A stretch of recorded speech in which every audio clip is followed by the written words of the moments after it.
jusqu'à 30 cm d'envergure.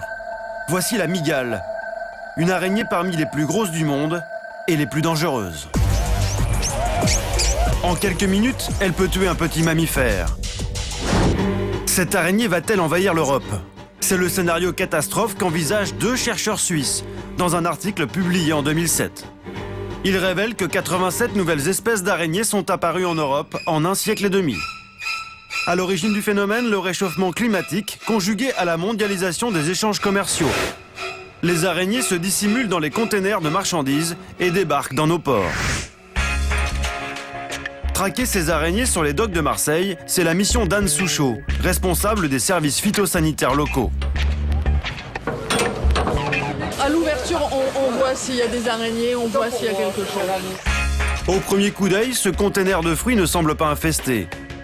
Mais les inspecteurs vérifient la marchandise, pièce par pièce. Je sais pas, il y a un trou, donc je veux voir ce que c'est. Hop. Mais il n'y a pas de larves. Fausse alerte pour aujourd'hui, mais il leur arrive parfois de faire face aux araignées les plus dangereuses. Un des exemples concrets, on a trouvé des veuves noires. La veuve noire américaine est l'une des espèces les plus venimeuses au monde. Sur les publications qu'on peut être amené à lire, effectivement, ça peut être mortel pour un jeune enfant. Ces espèces exotiques peuvent-elles s'acclimater chez nous? Une hypothèse que n'écarte pas Robert Tomasini.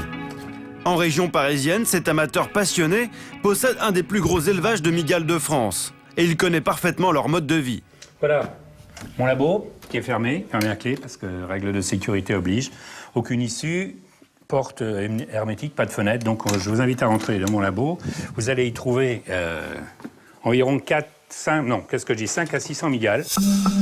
Imaginons qu'une de ces mygales débarque par accident sur le port de Marseille. Pourrait-elle vraiment proliférer chez nous? Une espèce n'est viable que déjà, à la base, s'il y a au moins 2 sujets et 2 sujets du sexe opposé. À moins qu'une femelle soit importée alors qu'elle est déjà fécondée. Éventuellement, là, elle pourra faire sa ponte et la progéniture se répandre, etc. Ça, c'est possible. Possible et inquiétant, car la mygale peut pondre jusqu'à 2500 œufs à la fois.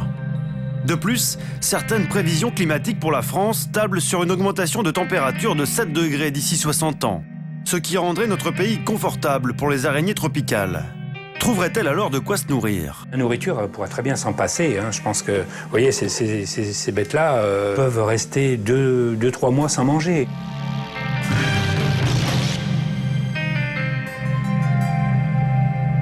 Pour l'instant, on ne recense que des cas isolés d'araignées tropicales retrouvées dans des habitations. Bonjour. Comme celui de Constance qui s'en souvient encore. C'était chez elle, à Marseille. J'étais dans la salle de bain, donc une salle de bain à peu près comme ça. Je m'apprête à rentrer dans la baignoire, je vais prendre une douche. Et tout d'un coup, je vois là, sur le blanc qui ressortait, une araignée absolument énorme, là, et qui courait. J'ai poussé un cri. Un énorme cri. Ma mère est arrivée en courant, je vous avoue qu'elle a eu une peur bleue aussi. Elle a été quand même courageuse et on a dû finalement l'aspirer pour s'en débarrasser. C'était terrible. Elle était grosse comment cette araignée? Elle était grosse, avec les pattes, le corps, comme ça. La plupart de ces araignées n'existaient pas en Europe il y a 50 ans. La question est de savoir aujourd'hui si elles vont vraiment s'implanter chez nous et surtout, dans combien de temps.